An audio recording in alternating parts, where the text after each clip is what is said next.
السلام علیکم ورحمۃ اللہ وبرکاتہ اعوذ باللہ من الشیطان الرجیم بسم اللہ الرحمن الرحیم آیت نمبر 156 یا ایہا الذین آمنو اے ایمان والو لا تکونوا نہ ہو جانا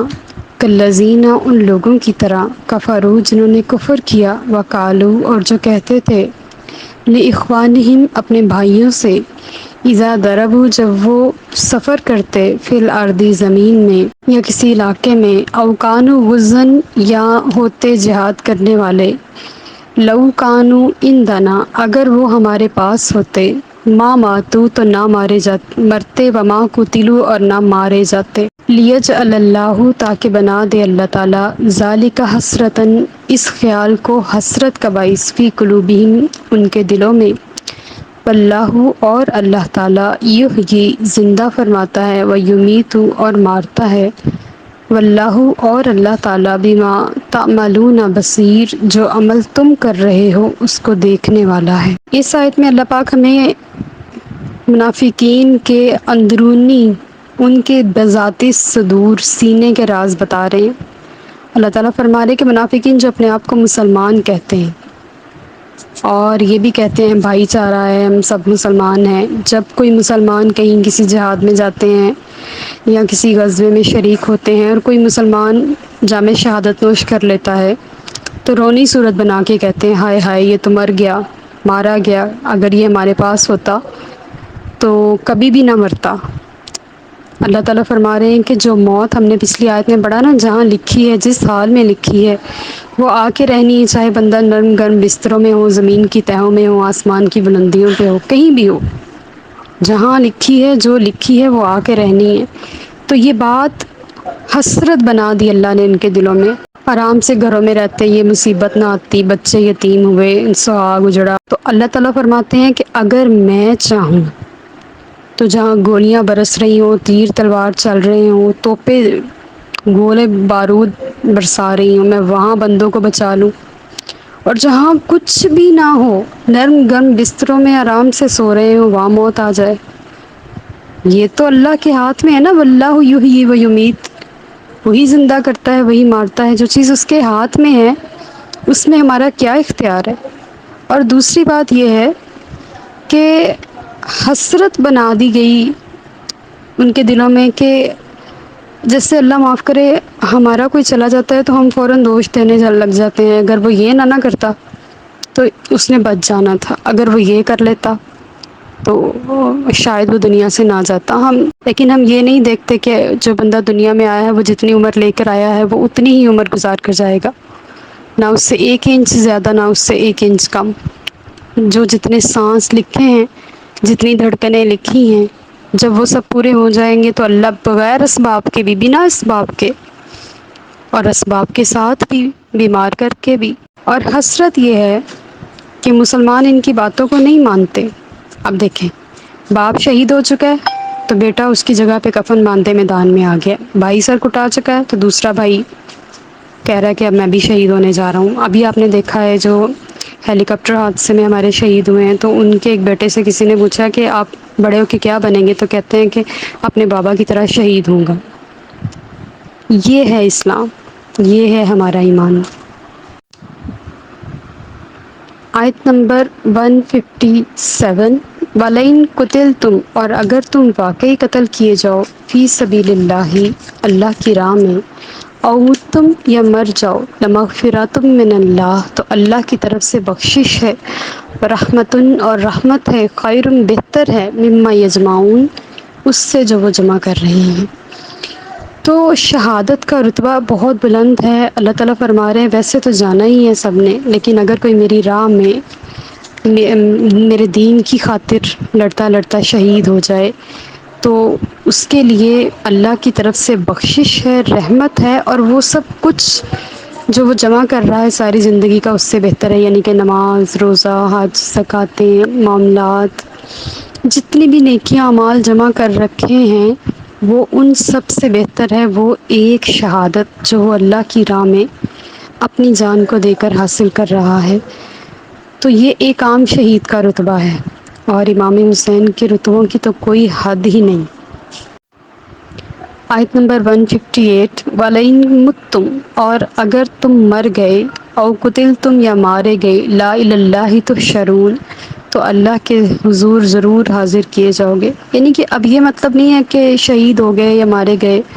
یا خود مر گئے تو کہیں بھی نہیں جانا، بس دنیا ختم ہو گئی، نہیں، اب تو اصل دنیا شروع ہوئی ہے۔ دنیا جو آنکھ بند ہونے پہ شروع ہوتی ہے، حقیقت میں وہی دنیا تھی جہاں سے ہم آئے ہوئے تھے۔ یہاں پر تو بس اپنی پرفارمنس دینے آئے تھے، اور جتنی دیر تک پرفارمنس تھی ہماری ہم نے دے دی، اور بس اب ہم جا رہے ہیں۔ تو یہ اس سب کا یہ مطلب نہیں کہ قصہ ختم ہو گیا، بلکہ مطلب یہ ہے کہ اب اللہ کی بارگاہ میں روز قیامت ہمیں کھڑا ہونا ہے، اور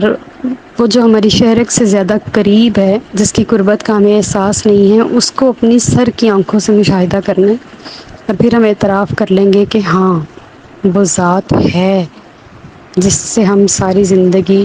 دور تھے، جس کو پہچاننے سے ہم دور تھے، آج وہ ذات ہمارے سامنے روبرو ہے۔ اللہ پاک ہمیں اس دن اپنی معرفت، اپنی پہچان اور اپنی رضا عطا فرمائے، آمین۔ السلام علیکم ورحمۃ اللہ وبرکاتہ، اعوذ باللہ من الشیطان الرجیم، بسم اللہ الرحمن الرحیم۔ آیت نمبر 159، فبما، پس رحمۃ من اللہ، اللہ کی رحمت سے، لنتا، نرم ہو گئے آپ، لہم، ان کے لیے، ولو کنتا، اور اگر آپ ہوتے، فظًّا، تند مزاج، یا غلیظ القلب، سخت دل، لانفضوا، تو یہ لوگ منتشر ہو جاتے، من حولک، آپ کے پاس سے، فاعف عنہم، پس آپ درگزر فرمائیے ان سے، واستغفر لہم، اور ان کے لیے بخشش طلب کیجیے، وشاورہم، اور مشورہ کیجیے ان سے، فی الامر، اس کام میں، فاذا عزمت، پس جب آپ ارادہ کر لیں، فتوکل علی اللہ، تو اللہ پر بھروسہ کیجیے، ان اللہ، بے شک اللہ تعالیٰ، یحب المتوکلین، بھروسہ کرنے والوں کو پسند فرماتا ہے، توکل کرنے والوں کو پسند فرماتا ہے۔ یہ بڑی خوبصورت آیت ہے، اور اس آیت میں نبی کریم صلی اللہ علیہ وسلم کی نرمی بیان ہوئی ہے۔ پہلی آیت ہے، اور اس لفظ لنتا کی وجہ سے اب لوگ اپنی بیٹیوں کا نام بھی رکھنے لگ گئے ہیں لنتا۔ لنتا کا لفظی مطلب ہے نرم، نرم دل، نرم مزاج۔ نبی کریم صلی اللہ علیہ وسلم اللہ کی رحمت سے نرم دل ہیں۔ اس وقت جب غزوہ احد میں لوگ بھاگنے لگ گئے تھے آپ کے پاس سے، اور آپ کی بات نہیں سن رہے تھے، آپ نے پکار رہے تھے، اور وہ آگے سے آگے بھاگتے چلے جا رہے تھے، تو اگر کوئی اور شخص ہوتا تو شاید وہ کچھ اور سختی سے پیش آتے، یا ان کو اپنے دین سے نکال دیتے، یا کچھ بھی ہو جاتا ایسا جو ناقابل برداشت ہوتا ہے۔ لیکن نبی کریم صلی اللہ علیہ وسلم کی رحمت اور نرم دلی کی وجہ سے، لینینٹ جو لفظ انگلش کا ہے نا، وہ بھی لنتا سے ہی بنا ہے، لنتا سے ہی قریب ترین ہے، یعنی کہ آپ کی نرم دلی کی وجہ سے۔ اللہ تعالیٰ فرما رہے اگر آپ سخت مزاج ہوتے، تند مزاج ہوتے، سخت دل ہوتے، تو لوگ آپ کے پاس سے منتشر ہو جاتے، بھاگ جاتے۔ نبی کریم صلی اللہ علیہ وسلم کی شان رحیمی اللہ پاک نے اتنی زیادہ وسیع کر رکھی تھی کہ آپ سب کے لیے باعث رحمت تھے، کیا انسان، کیا چرند، کیا پرند، کیا جانور، کیا کافر، کافروں کے لیے بھی آپ نرم دل تھے، کہ جب غزوہ بدر میں رسیوں کے ساتھ باندھ دیا گیا تو نبی کریم صلی اللہ علیہ وسلم کو ساری رات نیند نہیں آئی تھی، کہ وہ رسیوں کے ساتھ بندھے ہوئے ہیں اور ان کی ہائے ہائے کی آوازیں میرے کانوں میں آ رہی، اتنے زیادہ نرم دل، اور اتنے اللہ پاک نے ان کو لینینٹ بنایا ہوا تھا، ہے ابھی بھی وہ ہیں، وہ ہم سب کے لیے باعث رحمت ہیں۔ تو اللہ تعالیٰ فرما رہے ہیں یہ آپ کے اللہ کی رحمت ہے کہ آپ ایسے بنائے گئے ہیں، آپ کی ایسے تخلیق ہوئی ہے، اور اگر آپ سخت دل ہوتے تو یہ آپ کے پاس نہ ہوتے، بس آپ انہیں معاف کیجیے۔ اب یہاں سے آیت کا بہترین حصہ سٹارٹ ہو رہا ہے کہ نبی کریم صلی اللہ علیہ وسلم سے اللہ تعالیٰ فرما رہے ہیں آپ بھی انہیں معاف کیجیے، اور ان کے لیے بخشش بھی مانگیے، اب میری بارگاہ میں آ کے ان کے لیے شفاعت بھی کیجیے۔ دیکھیں کوئی ہے اتنا کریم، کتنا مہربان ہے ہمارا رب، اور اس کی رحمت جو وہ اپنے محبوب علیہ الصلوۃ والسلام پر بھی کر رہا ہے، اور حضور کے ذریعے ساری مخلوق پر بھی کر رہا ہے۔ بالکل واضح ہے اس آیت میں اللہ تعالیٰ نے کہا، اللہ تعالیٰ نے فرمایا کہ ہم گناہ گاروں کی گناہ بخشنے کے لیے نبی کریم صلی اللہ علیہ وسلم کو ہم وسیلہ بھی بنا سکتے ہیں، ہم ان سے دعا بھی کرا سکتے ہیں، اور یہ کوئی شرک نہیں ہے، شفاعت قرآن پاک سے ثابت ہے۔ اور پھر آگے آگے آیت کا حصہ دیکھیے کتنا اہم ہے کہ ان سے شاور ہوں، ان سے مشورہ طلب کیجئے کام میں۔ اب دیکھیں نبی کریم صلی اللہ علیہ وسلم کیا کوئی عام شخصیت ہے کہ جنہیں کسی مشورے کی ضرورت ہوگی؟ یہ امت کے لیے حکم ہے۔ اب یہاں پہ ابھی عبداللہ القرطبی کا ایک قول بڑا پیارا ہے، انہوں نے کہا کہ مشورہ شریعت کے اصولوں میں سے اہم ترین احکام ہے، اور جو حاکم اہل علم و دین سے مشورہ نہیں کرتا بلکہ اپنی بات سے کام لیتا ہے تو اسے معزول کر دینا چاہیے۔ خلفاء اور حکام پر واجب ہے کہ دینی معاملات میں علماء سے اور جنگی امور میں قائدین لشکر سے اور ماہرین حرب سے اور عام فلاح و بہبود کے کاموں میں سرداران قبائل سے اور ملک کی ترقی اور آبادی کے لیے عقل مند وزراء اور تجربہ کاروں اور عہدے داروں سے مشورہ کرے۔ تو مشورہ نبی کریم صلی اللہ علیہ وسلم کی سنت بنا دی اللہ نے، حالانکہ حضور کو تو کسی مشورے کی ضرورت ہی نہیں، آپ کا مشیر تو اللہ ہے، لیکن حضور اگر ہمیں کر کے نہیں دکھائیں گے تو آپ تو ہمارے لیے رول ماڈل ہیں، آپ کے کیے ہی کو تو ہم نے دیکھنا ہے، آپ کی ذات تو آئینہ ہے، ہم نے ان کو ہی تو دیکھ کے خود کو سنوارنا ہے۔ تو جب حضور مشورہ کریں گے تو ہم بھی مشورہ کریں گے اور ہمیں پتہ چل جائے گا کہ یہ بات بہتر ہے کہ نہیں۔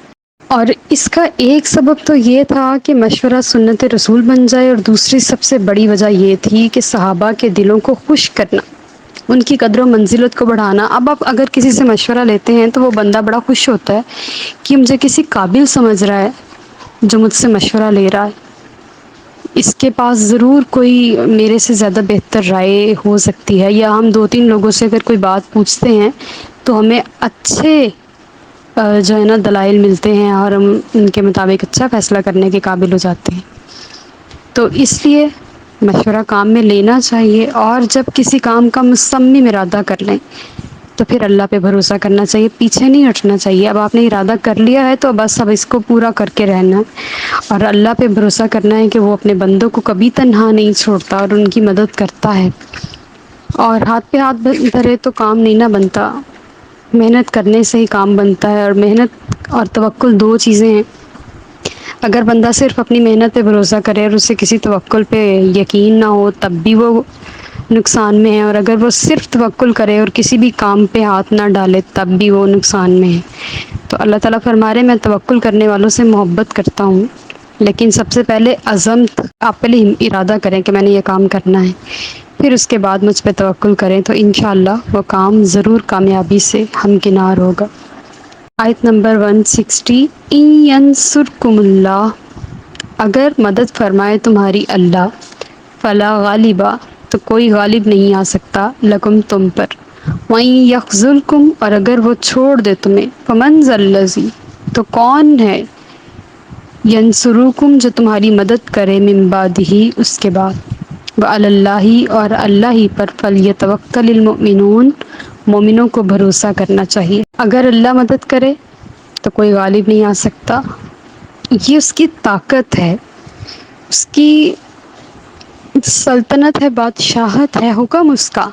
سکہ اس کا، رائج الوقت ہے۔ اگر وہ مدد کرے تو دنیا کی کوئی قوم ہم پر غالب نہیں آ سکتی، اور اگر وہ چھوڑ دے، اگر وہ ہمارا ساتھ چھوڑ دے تو دنیا کی کوئی طاقت ہماری مدد نہیں کر سکتی، لہٰذا بھروسہ صرف اللہ کی ذات پر ہونا چاہیے۔ آیت نمبر 161، وما کانا، اور نہیں ہے، لنبی، کسی نبی کی یہ شان، ان یغل، کہ وہ خیانت کرے، ومن یغلل، اور جو کوئی خیانت کرے، یأتی، تو لے آئے گا، بما غل، خیانت کی گئی چیز، یوم القیامتی، قیامت کے دن، ثم، پھر توفا، پورا پورا بدلہ دیا جائے گا، کل نفس، ہر شخص کو، ما کسبت، جو اس نے کمایا، وہم لا یظلمون، اور ان پر ظلم نہیں کیا جائے گا۔ اب یہ احد کے مقام پہ جب نبی کریم صلی اللہ علیہ وسلم نے تیر اندازوں کا ایک دستہ اوپر متعین کر رکھا تھا اور حکم دیا تھا کہ جب تک میں نہ کہوں نیچے نہیں آنا، تو وہ تیر اندازوں کا دستہ دیکھ رہا تھا کہ مسلمان مال غنیمت اکٹھا کر رہے ہیں۔ تو جب انہوں نے دیکھا کہ مسلمان مال غنیمت اکٹھا کر رہے ہیں تو ان کے دل میں خیال گزرا کہیں ایسا نہ ہو کہ حضور ہمیں بھول جائیں اور جس نے جو چیز لے لی وہ اسی کی ہوگی اور ہم محروم رہ جائیں۔ تو یہی خیال تھا مال غنیمت لینے کے لیے وہ فٹافٹ نیچے آئے۔ تو جب نبی کریم صلی اللہ علیہ وسلم نے ان سے وجہ پوچھی تو وہ کوئی معقول جواب نہیں دے سکے کہ ہم کیوں نیچے آئیں۔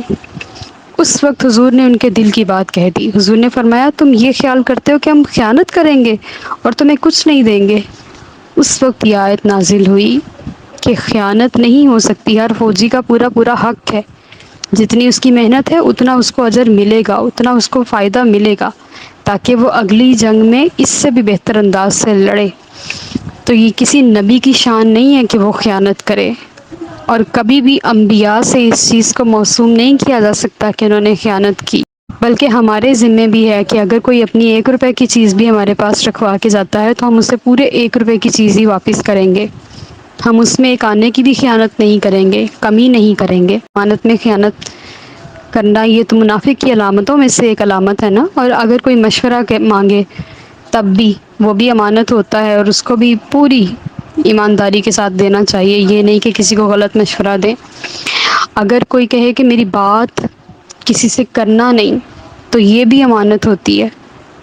اور اس کو آگے پہنچا دینے میں خیانت ہے۔ یہ بات خاص لحاظ رکھنے والی ہے جو آج کل ہم نہیں رکھ رہے۔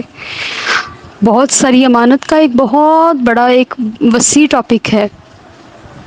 اور ہمیں اس کو لے کے چلنا ہے کہ امانت اصل میں ہے کیا۔ ہر چیز امانت ہے، یوں نہیں ہے کہ کسی نے آپ کو اپنا 1 لاکھ روپیہ امانت رکھوا دیا اور بعد میں آپ نے اس کو پورا کا پورا واپس کر دیا۔ امانت چھوٹی سے چھوٹی چیز بھی ہے۔ نبی کریم صلی اللہ علیہ وسلم نے کے سامنے ایک صحابی کا جنازہ آیا تو حضور نے فرمایا آپ خود پڑھا دو۔ صحابہ کے چہروں کے رنگ اڑ گئے، یا رسول اللہ کیا ہو گیا؟ حضور نے فرمایا اس نے خیانت کی ہے۔ تو اس کی قمیض چیک کی تو اس میں سے 2 منکے نکلے، چھوٹے سے موتی جن کی جو قیمت ہی 2 درہم بھی نہیں ہوگی۔ اتنی کم قیمت چیز کی بھی خیانت حضور کو ناگوار گزری۔ اگر کوئی آپ کے ہاں کوئی بھی چیز لے کے آتا ہے اور کہتا ہے اس کو سنبھال کے رکھنا، تو ہم اس میں سے کھانا شروع کر دیں یا اس میں سے استعمال شروع کر دیں گے، جب آئے گا دیکھی جائے گی، یہ بھی خیانت ہے۔ جو امانت ہے وہ امانت ہے، اور اس کو اسی طرح اگلے بندے کو لوٹانا ہے۔ اللہ تعالیٰ فرما رہے جو خیانت کرے گا وہ قیامت والے دن اپنی خیانت کی ہوئی چیز لے کے آئے گا، پھر جس کی چیز کی خیانت کی ہوگی اس کو پورا پورا بدلہ دیا جائے گا، اور ان پہ ظلم نہیں کیا جائے گا۔ اللہ تعالیٰ دونوں کا فیصلہ کروائے گا۔ تو اس دن کے فیصلوں سے بہتر ہے نا کہ آج دنیا میں ہی کسی بھی قسم کی چیز کی خیانت نہ کی جائے، بلکہ اپنے رب پہ بھروسہ رکھا جائے۔ وَمَا عَلَيْنَا إِلَّا الْبَلَاغُ۔